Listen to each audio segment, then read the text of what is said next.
What's going on, everybody? Welcome back to JJD TV. I'm your host, Josh, and on the channel, you guys are probably very familiar with the series we do called 5 Takeaways, where we do 5 takeaways from every Borussia Dortmund game this season. Well, with the national team here, with the support you guys have shown on the watch-alongs, it's been absolutely incredible. I just really enjoy doing this kind of coverage for our national team, and I'm excited to maybe bring this series in to see what you guys think about it. So, if you guys like this series and you want me to keep it going, let me know in the comments. Be sure to comment, like, and subscribe if you're new, but we'll keep this series going throughout pretty much all Canadian men's national team games for the future if you guys enjoy this kind of content, but we want to make sure that you do. So definitely let us know in the comments, and let's get right into it.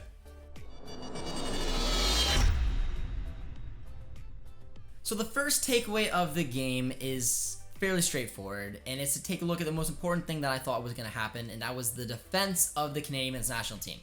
I thought at the beginning of the game, it kind of looked a little shaky.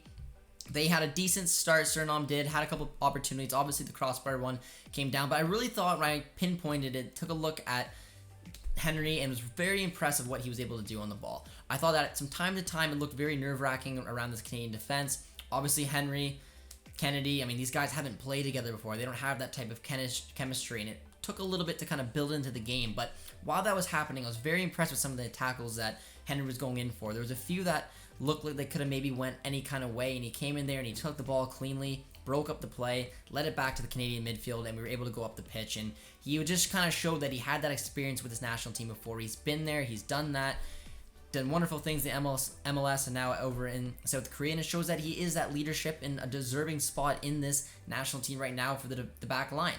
It was supposed to be our Achilles heel, and we ended up getting a relatively easy clean sheet. So absolutely fantastic piece of business right there for Donnell Henry and, of course, the back line. Going on to our second takeaway, we're going to look at John Herdman. And we're going to look at him because a lot of people put question marks over what he's going to do for this team, if he's going to be able to get them to that next level and do everything that we really need our manager to do. We've slipped up time and time from the past. He nailed it today. I mean, like I said, sort of a slow start. I didn't know exactly where he was going to go in formations, whether it was going to be a 4-3-3, 4-4-2. He went with the 3-5-2.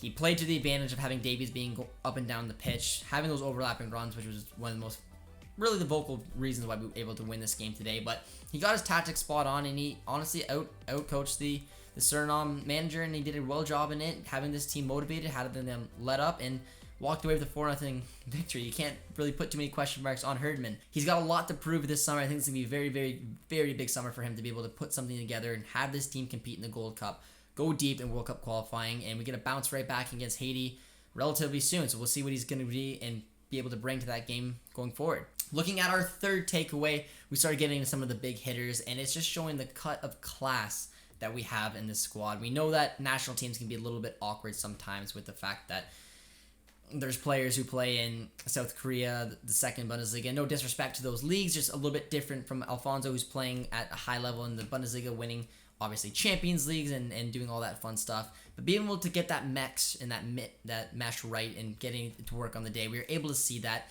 with the likes of Alfonso Davies being absolutely dominant in every way he did it. A lot of times when he likes to go into the middle of the pitch and pick up the ball and try to play that playmaker role, it's not really going to his strength. You need Jonathan David to pick up the ball in those kind of situations so Davies can do what he does, and that's put rapid speed on the side, be able to cut in the ball, and even show some of his finishing ability. Davies did exactly that. He did everything we needed him to do today.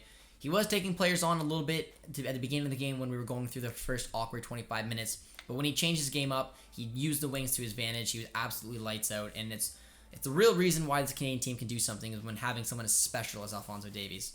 Then goes on to my fourth takeaway, and it's his partner in crime, the dynamic duo, Jonathan David, who had a hat trick. He's got more international goals than he has caps, which is absolutely sensational for a player of his quality.